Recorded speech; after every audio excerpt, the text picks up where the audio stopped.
I've never driven through Paradise since it was closed down Right. last time. I wasn't ready to try. Well, I was just wondering how you normally get home from that area. Yeah, from that. In normal times, I don't take Paradise. Right, but normally, but now, you just go through the town like My wife,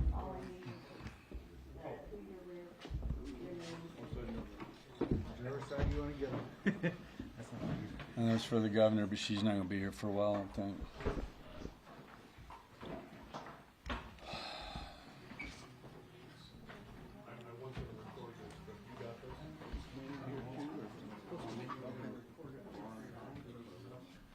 Is the governor? She won't be here for the press conference.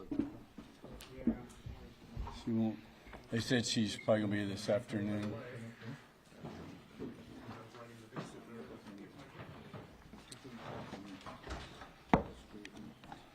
So Jason, are you the one for the county? I'm the one for the county. Was Eric going to be with you? Yeah. And we got Brian. Okay, Brian, are you the emergency manager? I was thinking you were. I said something the other day, and they said, well, no, yes.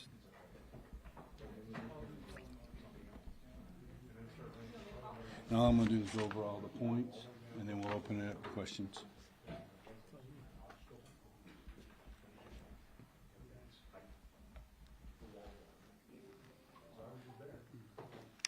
So who do we have back here? Telemundo? K-Fox? El Paso Times. El Paso Times? KOB?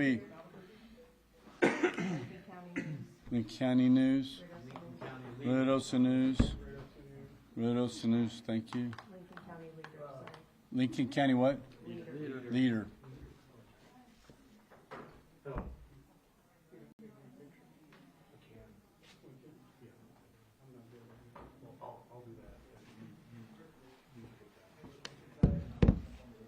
There's Eric.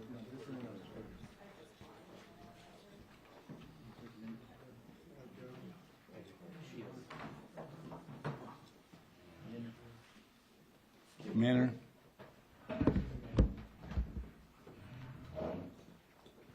Somebody want to call Minner? I'll call him. Here he comes. He's coming up. He's coming.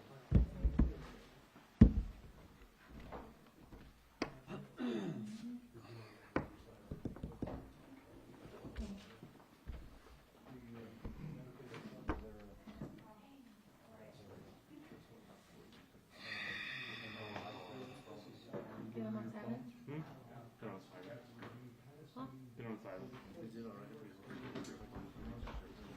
What do you need? Yeah. Yeah. If we're wanting to impress people, you got the wrong guy running this deal. Memorize it. That way you just hit it on the counter. Oh, you're good. Chief.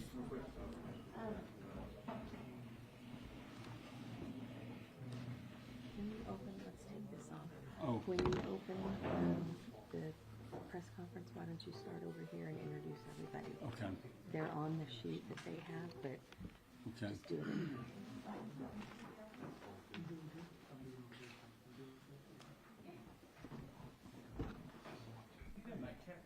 Check, check. Testing, testing. Check, check. Can you hear me okay? Testing, testing. Check, check.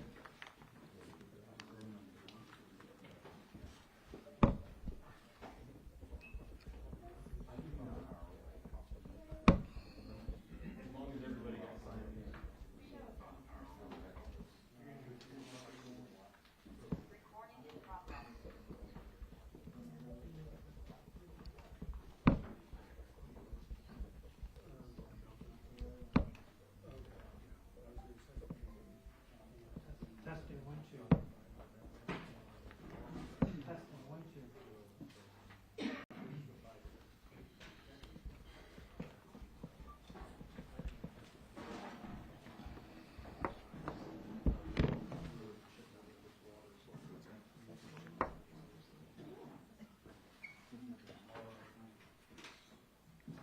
Y'all want to tighten up over here? So We're not in here by myself.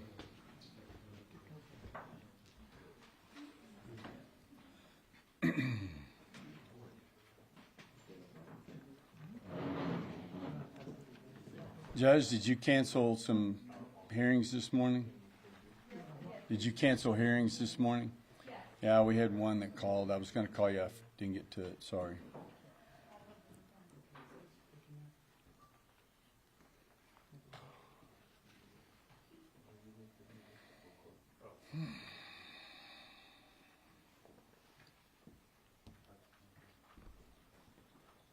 Testing 1, 2.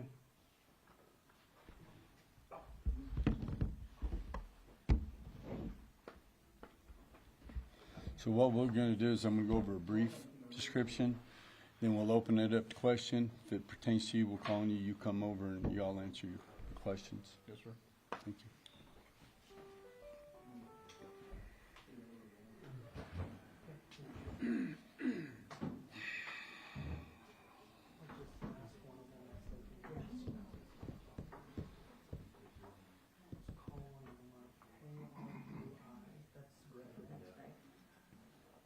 Hey, Greg, KRUI, can you hear us?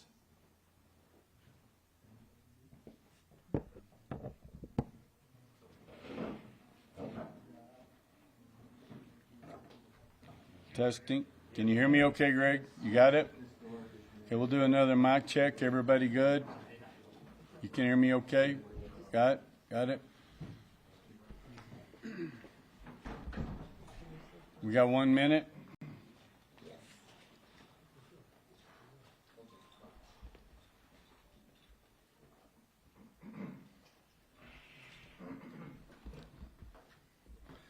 Okay, it's 10 o'clock. Are we ready? Yep. All right. Good morning, everyone. My name is Lynn Crawford. I'm the mayor of the village of Ruidoso. We appreciate you being here this morning. I want to introduce the folks that I have up here with me today. To my far right is our village deputy manager, Michael Martinez, emergency manager for the county, Brian Sampson. We have the new county manager, Jason Burns. We have Ron Sena here, village manager. We have Chief Cade Hall with the fire department. We have Chief Steve Minner with the Ruidoso Police Department. We have our emergency manager, Eric Queller. So we want to briefly go over what happened last night, and then we'll stand for questions. We can confirm that 3 people lost their lives yesterday in the flooding, and the victims include an adult male, approximately 40 to 50 years old, that we're still identifying, a 7-year-old male child, a 4-year-old female child. Out of respect for the families during this difficult time, we are not releasing their identities at this time. Injuries and medical care. We have 3 individuals that were transported to Lincoln County Medical Center for treatment. All 3 patients are currently in stable condition. Scale of flooding event. This is historic water levels that we experienced. The USGS, the United States Geological Survey gauge at Hollywood in the Rio Ruidoso crested at a historical high of 20 feet. Last year during the historic flood, it was over 15 feet, so we're 5 feet over last year. The water level was again 5 feet over last year, which was a record. This represents truly unprecedented flooding in our community. The warning, timeline, and emergency response. How did we respond? When did they go out? The National Weather Service alerts. The flash flood was issued at 8 a.m. on July the 8th. The flash flood warning was upgraded at 2:20 p.m. on July the 8th. The flash flood emergency was declared at 2:47 p.m. on July the 8th. So as you can tell, it came on pretty sudden. The IPAWS emergency alerts, 1:58 p.m., the warning alert sent to the Rio Ruidoso area. 2:19 p.m., the alert sent for Cedar Creek and Paradise Canyon area. That was to let everybody know to go to higher ground immediately. The outdoor warning system was not activated yesterday, as it is specifically reserved for full town evacuation scenarios. We had a lot of questions on that. The localized nature of yesterday's flooding did not warrant the full town evacuation. Rescue operations. The Swiftwater rescues, our emergency responders conducted approximately 65 Swiftwater rescues during yesterday's event. Current resources and contact information. We have a missing persons hotline, so if there's someone you have not been able to get in touch with, call this number, 575-637-0398. This is dedicated to missing persons. General information and non-emergency inquiries, please call our call center. We have it staffed. We had it staffed last night. The number is 575-258-6901. Again, that number is 575-258-6901. Road conditions and closures.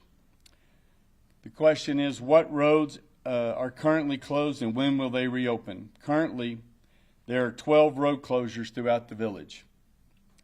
Safety inspections will happen on all affected roadways before their opening, and that includes bridges. We have crews out, have had them out all morning, that are inspecting for damage as we speak. Shelter and evacuation information. Our shelters are open, and we'll tell you how many people we have there. Currently at the Ruidoso Community Center, the shelter is open. We've had approximately 20 people that were in there last night. They were moved to a hotel last night and are currently in there as we speak. Damage assessment is going on right now. Our timeline is we're working on the timeline to complete the damage assessment. Initial assessments are underway, and it's going to take several days. Assessments are still being conducted on how many homes and businesses were damaged. The exact numbers will be available once our damage assessment teams complete their work. State and federal assistance, and the governor has declared a state of emergency and has sent it to Washington, D.C. We are in close contact with state officials since the event happened, most of the night and this morning. Those folks are arriving today as we speak. Are we requesting federal disaster assistance? The process for federal disaster declaration is already underway. The weather forecast and continued risk. We continue to monitor the weather condition closely with the National Weather Service, and there is additional risk. We expect the weather to build from 10 a.m. to 1 p.m. today, with the critical areas hitting between 1 and 4. We'll be monitoring those consistently and constantly. So stay tuned to all of our news sources for updates. Infrastructure damage. What is the status of bridges, utilities, and other infrastructure? Our utility crews are out estimating now. There's areas of Upper Canyon, Black Forest that are without water and most utilities. We are in the process of trying to restore those, but in all honesty, it will be some time before those are restored, possibly days. Bridge inspections are going on before we will reopen them for traffic. We had the state dedicated engineers for bridges in last week after a previous flood, and so they will be here assessing the further damage that was experienced. The critical infrastructure repairs are taking place currently. That includes water outages, gas outages, electrical outages. We've been in touch with P&M, our electrical company, Zia Gas. Our own utility crews are out, and we are having a lot of impact currently at the wastewater treatment plant. So staffing has been working around the clock to secure the plant. What about local businesses? When can they reopen? We're working to help the businesses reopen safely and as soon as possible. And in fact, many are reopened right now in Midtown. The long-term recovery and planning. How long will this recovery take? As we've said, on this short term that we're dealing with this process here, it's ongoing. These floods will continue. What we were told is that we received 3.5 inches of rain on the South Fork burn scar in about a 90-minute period. That water came directly into our community and impacted the community head on. So we said from last year during the fires and the subsequent floods that this is a 3 to 5 year process and could possibly be longer. So we ask for your continued patience. What resources are available for residents? We are coordinating with multiple agencies to provide comprehensive support. Currently, we're having water delivered for those of you without water to different areas. We have that at the convention center. Is that correct, Ron? ENMU. At ENMU is where that will be. So that's the brief where we're at right now. There's a lot of questions I know that you have. I have the people here that can answer them. So at this time, we'll take questions. Yes, ma'am. Dave Taylor from Fox 10. What have you learned from how Texas has been handling their flood crisis that is helping inform how you are handling yours? Is there anybody up here that wants to take that? I will tell you right now, all of our contacts from the federal level, state level have been highly activated. They're engaged, and they're calling us constantly. We've even had contact from Mexico. The president of Mexico is called. So I think that Texas has put a spotlight on it, and that it has really engaged the resources that are available, so we are being contacted. Yes, sir. As you said, the water levels yesterday were historic. They overwhelmed and in some cases destroyed mitigation measures that you've taken, barriers and HESCO baskets and so forth. Are we now more vulnerable if there are similar runoff problems that happen later today or tomorrow? Is there anybody who wants to take that? Michael? So the village of Ruidoso conducted an H&H study, which is a hydrology and hydraulic study. One of the main issues that we looked at was identifying a new flood plain. FEMA in 2014 established a floodway, which is where most homes sit. And so with that floodplain, we had identified that there could be certain issues if 3.5 to 4 inches of rain fell, which is considered a 100-year flood rain. At that point, NRCS did mention that these structures may be overtaken. And so we knew that at that point in time, people did want to protect their properties, and so they placed these items there. They were supposed to hold up until a certain point. It's not necessarily that we're any more vulnerable. We do have the ability to clean what's considered an imminent threat. We are currently doing that imminent threat assessment as we speak. We are looking for debris in the river. We are looking for clogged culverts, and we are looking for, portions of homes that are existing in certain areas that we can clean immediately before the next rains come, so that our residents and our visitors are not vulnerable. One further question. The 65 Swiftwater rescues, can you roughly sketch where the geographical distribution of those were? The majority of the rescues started in the Upper Canyon area, and then we had one mid-Sutterth and then Gallon Canyon. Those would be the three primary areas we got the most. Could you speak to the participation of the New Mexico National Guard in what's going on here? I'll go ahead and take this one. We've spoken with General Aguilar yesterday when the event was started. His staff has arrived. They are here. Heavy equipment, high water equipment is already here. They've pledged to provide anything that we've requested. So during the assessments, those things will be assessed and requested at that time. But they pledged their full support. They were here before, so they're very familiar with what we're dealing with. So we have a lot of experience. Have they staged any aviation assets for you at this time? Yes, we have helicopters. Go ahead, right here. Yes, so working with the National Guard, we actually did have National Guard pre-positioned here yesterday. They had 2 LMTVs that were automatically activated during the Swiftwater rescue course. If I'm not mistaken, they were on the Paradise Canyon area conducting operations. Is that correct, Chief? So we did have assets before, during, and after from the National Guard. They're a wonderful partner, and we're really glad to have them. To answer your question, aerial assets, we did have a Black Hawk come down from Albuquerque in the Santa Fe area last night. It landed here around the 9 o'clock, 10 o'clock time frame.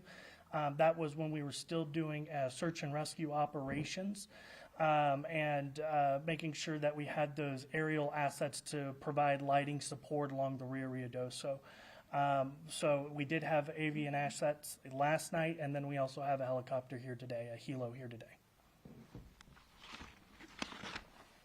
Yeah. Jeff, El Paso Times. I'm wondering if y'all could confirm that the victims were from El Paso. Chief? So at this time, we've got the 3 victims. At this point, we're not releasing, and we haven't released any information about their whereabouts or identities, simply for the fact that some of them are still being identified, and we're not going to have that information out before we contact families. So we don't know the exact locations of their origin. Okay. Follow-up question, how many people have been reported missing? To this point, we've got 3 that have been reported missing. The original 3, 1 more that we're tracking down now. The rest of them that have been reported missing today have been located and are fine. How many? I think we're up to about 4 now. Okay. And final question for the mayor. In your conversation with the president of Mexico, what was it that she said? I actually didn't speak with her herself. I spoke to her representatives that she pledged any support resources that we needed. So again, we will be assessing everything and we will be asking everyone. Yes, sir.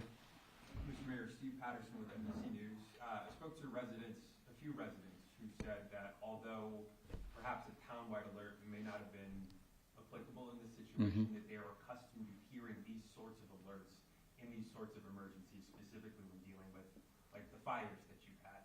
Can you talk about the nature of what triggers a town-wide alert or siren, and how much of the population would this had to have affected for that to trigger?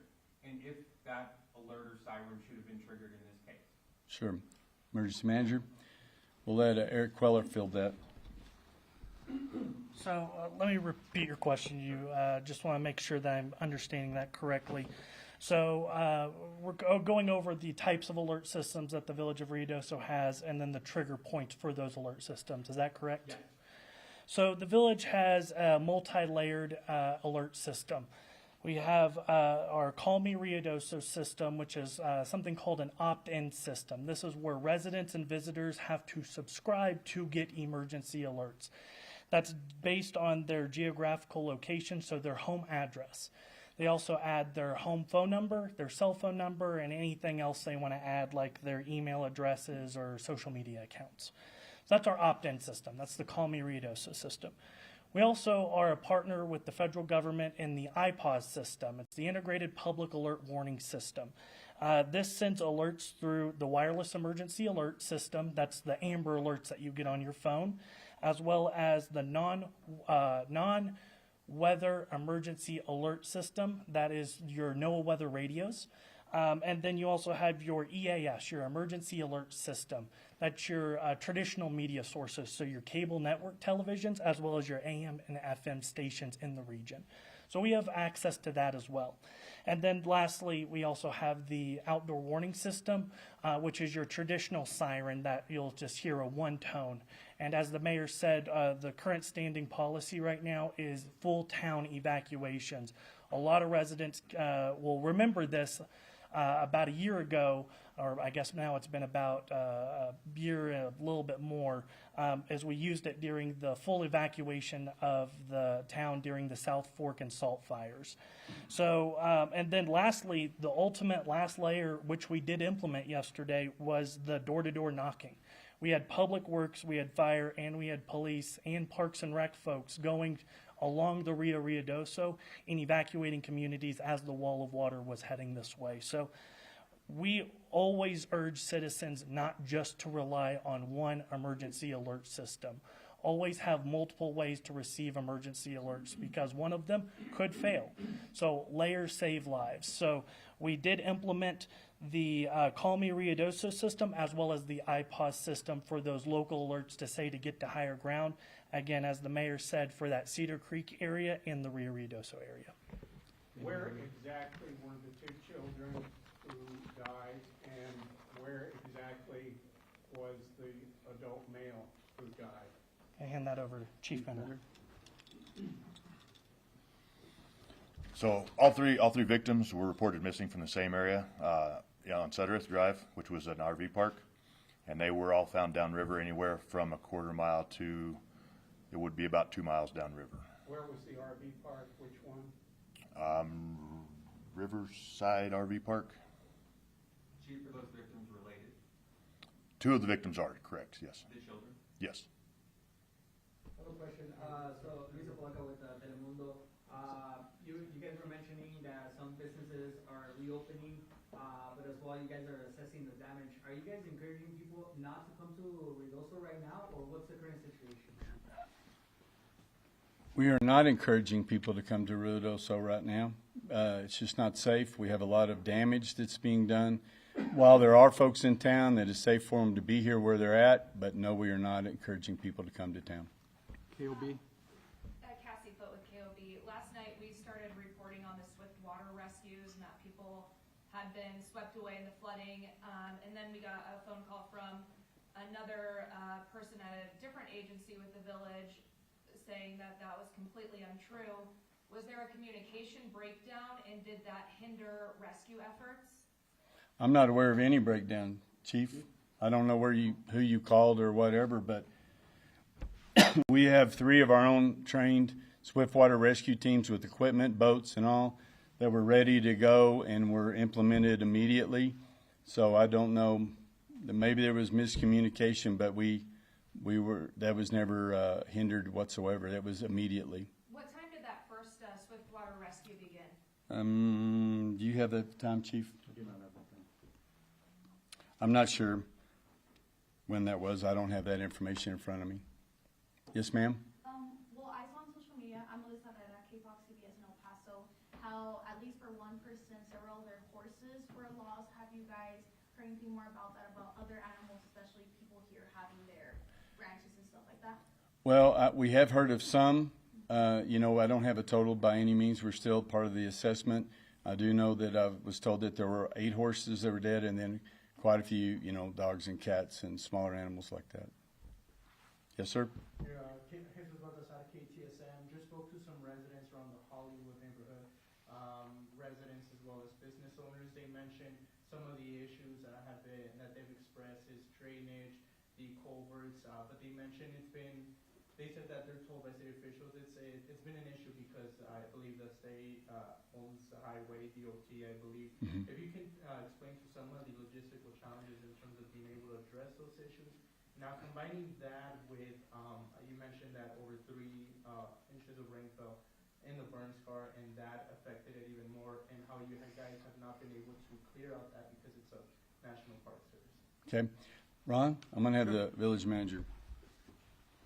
Just to, on your question, New Mexico 48, Sudworth and Meacham, that is the New Mexico Department of Transportation roadway. They're responsible for the drainage on that.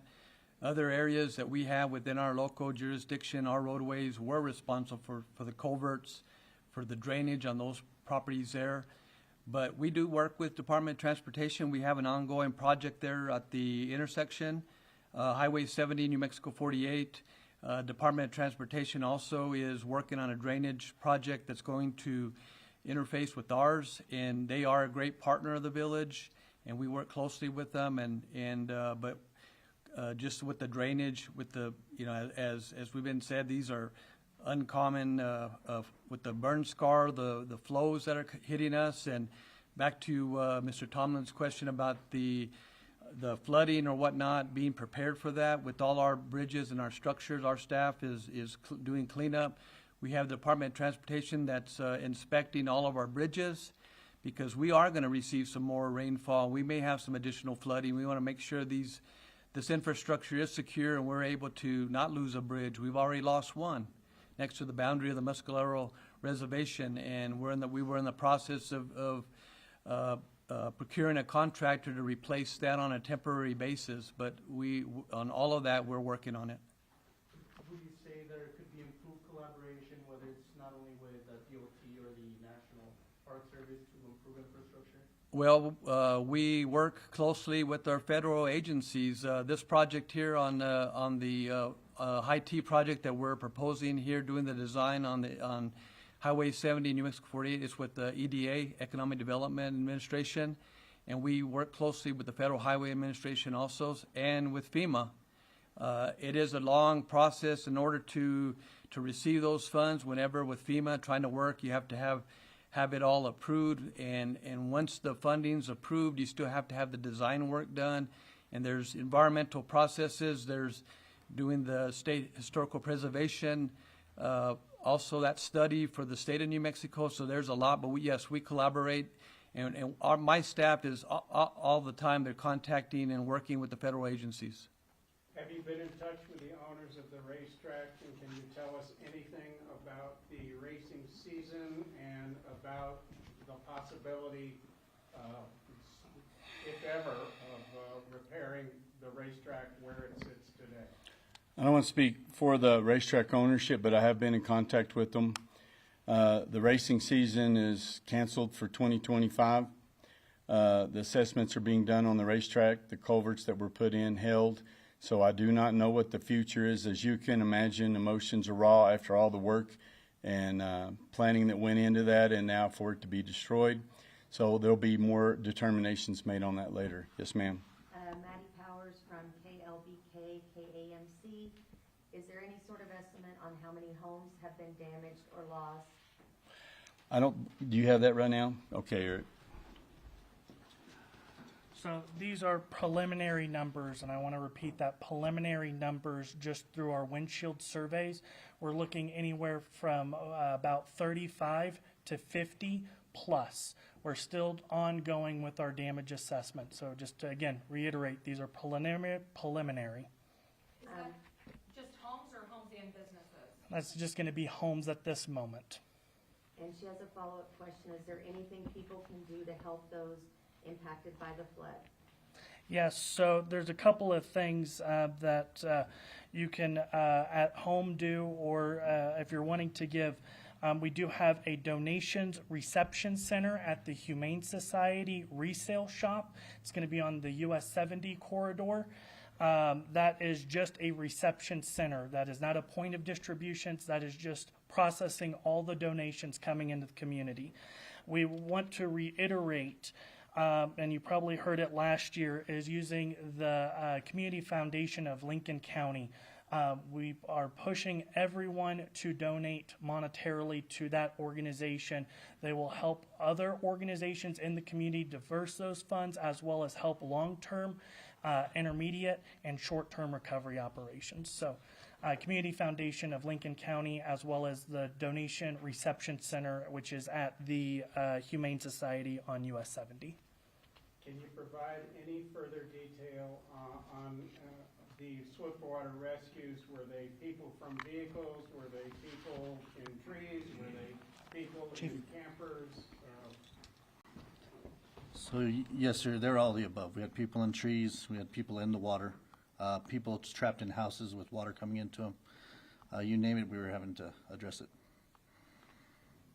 Going forward, this is for the mayor, going forward, does the village of Ruidoso have any plans, for example, to restrict an RV park or a permitted dog kennel place right next door where the epicenter seemed to have the most damage, of not allowing any more businesses there in the future? And if that's the case, does the village have any plans to buy people out that are affected by this? Okay, the first part of the question on restricting, we have done a floodplain and floodway surveys. Those are out, so a lot of those businesses will be restricted from being rebuilt. So that will kind of take care of itself. As far as buyout program, there was $137 million that was allocated for the buyback program that we haven't been able to get distinct instructions on how we're able to utilize that. So we did speak to representatives this morning on that purchase, on that money. So we have requested for $100 million of that 137, and we'll continue to ask for that to get designation on how can we purchase the property back. And just what, a lot of that is going to go to the public infrastructure, which is village water lines, sewer lines, and other things. Yes, ma'am. Melissa Herrera, KFOX 14 Studios, we're in El Paso. I know you guys, with this question, broke down the types of alerts and all of that, and when they were sent out. Can you talk about, given when they were sent out, what was like the evacuation time that people had after being notified or after receiving them? You want to go back on that one, emergency manager? Might need your help, Chief. So, looking at just the timeline of the incident, the Emergency Operations Center activated to a level 3 activation, which is an increased readiness posture. So we do that every time a flood watch is issued. So when we have myself, an EOC coordinator, the fire division, law enforcement division, and public information officer are staffed at the Emergency Operations Center. So we had that activated around the 11 to noon hour. We usually see when storms start developing, we'll go to those enhanced, increased levels. To answer your question in terms of the time, the lead time from the alerts to the actual movement of people. We did not have accurate data in terms of actual populations moving. There was no evacuation orders given. They were just moved to higher ground orders. Chief, did you have anything in the field when we issued those alerts to the time that you saw in the field? We had our entire fire department out with all the Swiftwater teams ready for this. The storms were building really fast, as a matter of fact. But I don't have all the accurate times of what time our first rescue was to what time our last rescue was. And as you reiterate, if you'll raise your hand, everybody gets a chance. So just to reiterate what the chief and what the emergency manager said, it went quick. We were actually in a village council meeting when the storm was building. We knew that it was coming. We were actually had on the phone with the weather service monitoring it, and then the event hit. So yes, sir. Are you satisfied overall with the alert systems you have in place, or are you planning to review them and perhaps supplement them? Mr. Tomlin, we're always reviewing those and improving them. We did lose several to the fire that we had in last year at this time. We ordered that equipment. That's stuff that you have special orders, not on the shelf. Then the poles, we just received the poles. So we were in the process of having a contractor install those in the areas that were burnt down before. So we always are looking to improve communication. We have so many issues that unfortunately sometimes when we all hear those alerts, we ignore them. And so we have to pay attention to the difference between a watch, a warning, and then you know when you need to be on higher ground.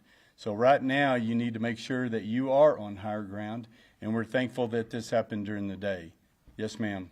To clarify, when you said that you went into a level 3 around 11 to noon, was that when the subscribed cell phone alerts went out and also the iPause alerts? What time was that?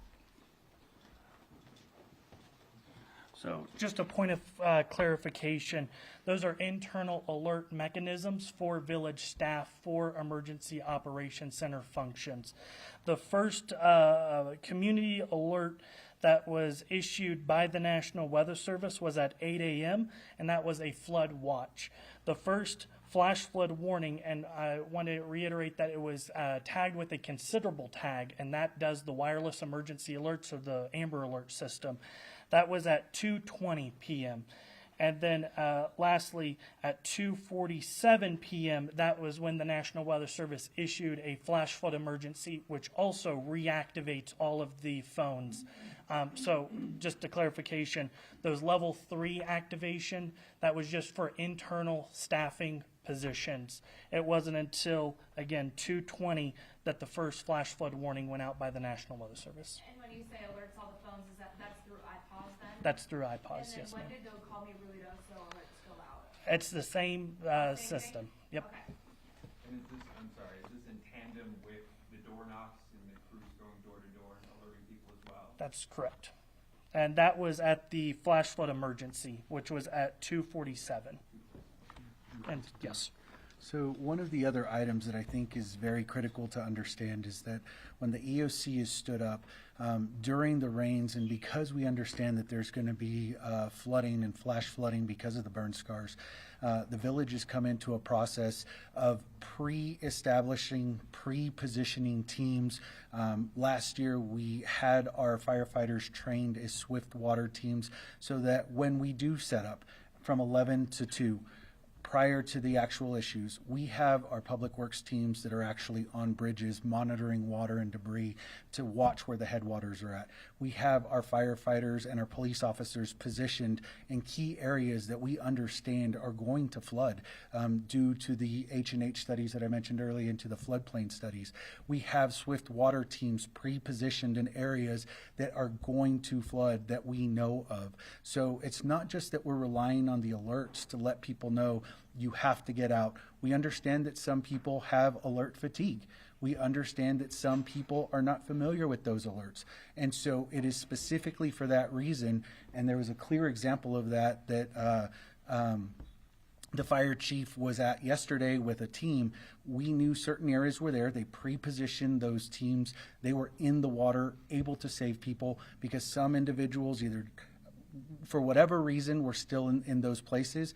We had the resources in place to be able to make the saves because we did pre-position those teams so early on. We were able to save certain bridges because we had the public works teams there able to clear those items.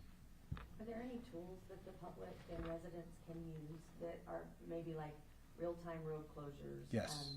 Low water crossings? So one of the big things that the village has been working on is a safety component for all of our residents and all of our visitors. If you go to Discover Ruidoso, there's an app. On that app, we actually created what's called a rain map. That rain map identifies low water crossings. It identifies partners that people can go to during flash floods that are in safe areas. It also identifies roads that are closed in real time and that open in real time. Those are also shared on social media. We also share the Call Me Ruidoso link so that people can make sure that they're in fact registering with the village so that they do receive those alerts when they come in. So again, as our emergency manager mentioned, layers save lives. The more we can get people to register, the more we can get people to sign up, the more we can alert individuals for safety purposes. This is for the mayor and the chief of police. A lot of this is because of the burn scar. And is there still an open investigation about how the fires last year started? We have requested information through a FOIA request through the federal government on the salt and the South Fork fires. Today, we have received a response on the salt fire to basically tell us that the case is closed and that there is no information. It's a police matter. So we haven't received anything on that. Chief, do you have anything to add?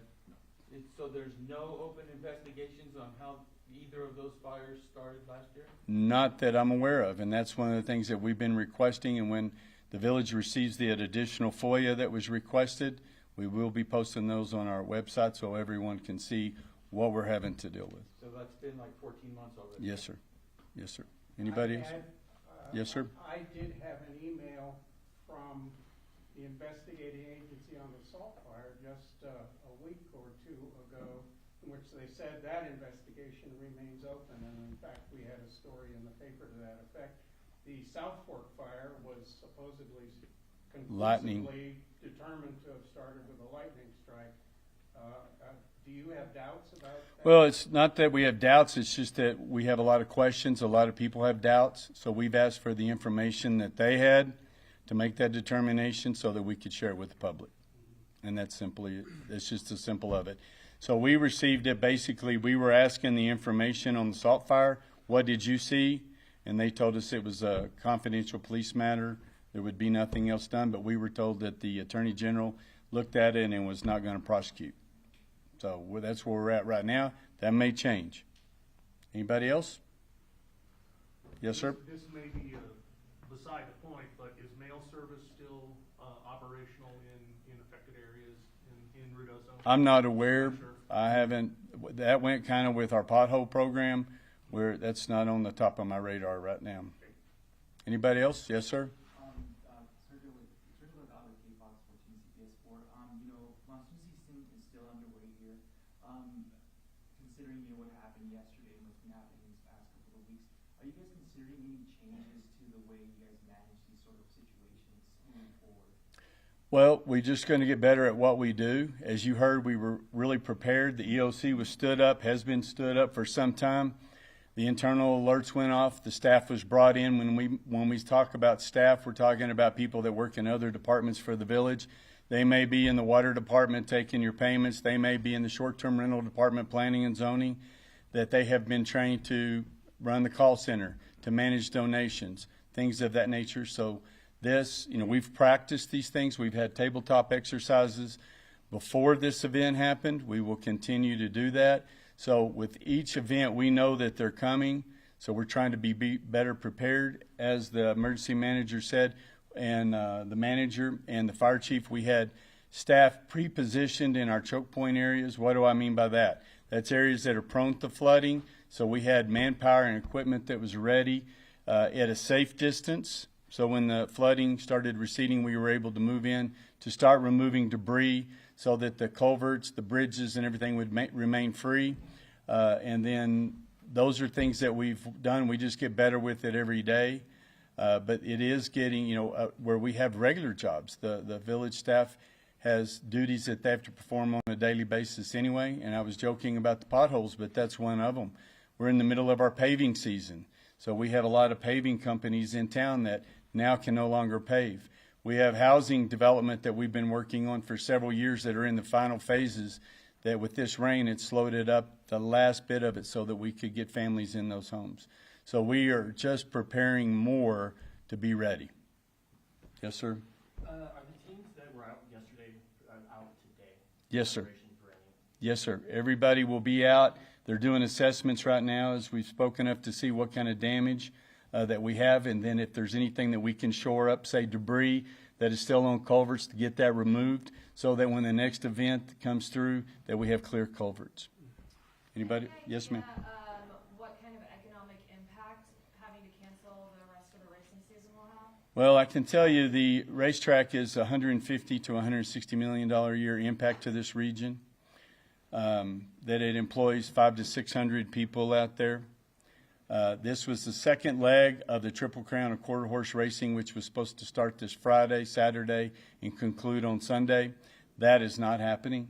Those are multi-million-dollar races. So as you can imagine, a lot of that revenue will not be coming into town in the form of hotel rentals, restaurants, purchases from our businesses in Midtown. We worked hard from last year to get to where we are today to restore our gross receipts tax, which is the revenue stream for the village of Ruidoso. We were there, and now then we're not. So we're backed up, and that creates quite a dichotomy, because we are here today talking about the catastrophe that we just experienced. The biggest catastrophe of all are the 3 lives that we lost. So in a business, in a town that your business is tourism, what do? So we try to be as safe as possible. We try to alert you in as many possible ways as we can while still supporting our businesses, because those businesses rely on that money, that revenue for their livelihood, their employees, their children, our school system, all of those things. It is very much intertwined. So it is a very delicate balancing act that we're doing. Are we pimping out our community for money's sake, or is it that that's our economy? And it's our economy, folks. That was determined many, many years ago. So we are working hard to make sure that the people that are here, the people that come here, are staying safe. You got to be kidding. No more questions? Okay.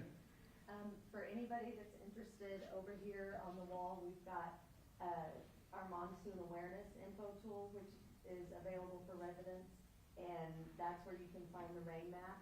And then below is an example of the REACH survey, which is how we're reaching out to businesses and property owners about property damage. So that's right over there on the wall. And so we have local updates on our local radio station, which is 99.1 KRUI, the mountain, or 1490 AM, where you can stream the services. So anytime the event builds and we start experiencing it, we will go live, myself, the manager, with our radio station that we're in close contact with our Emergency Operations Center, which is right here in this building, to get constant updates, to keep the public informed on what's happening, so that you don't have to get out and go check for yourself. Yes, sir. What time do you anticipate the governor to visit you, and where will she be giving? I don't know. I know I spoke to her last night. I spoke to the general this morning, just a few minutes ago. I know she's on her way. I don't know if she's flying or driving to the area. I know that we have several secretaries of different departments of transportation, economic development, that were in a meeting in Las Cruces that are on their way right now. So I'm not sure of her schedule. I just know she's promised to be here and promised us the resources that we need. If there's no more questions, we will conclude this interview. Thank you for attending. Thank you for being interested.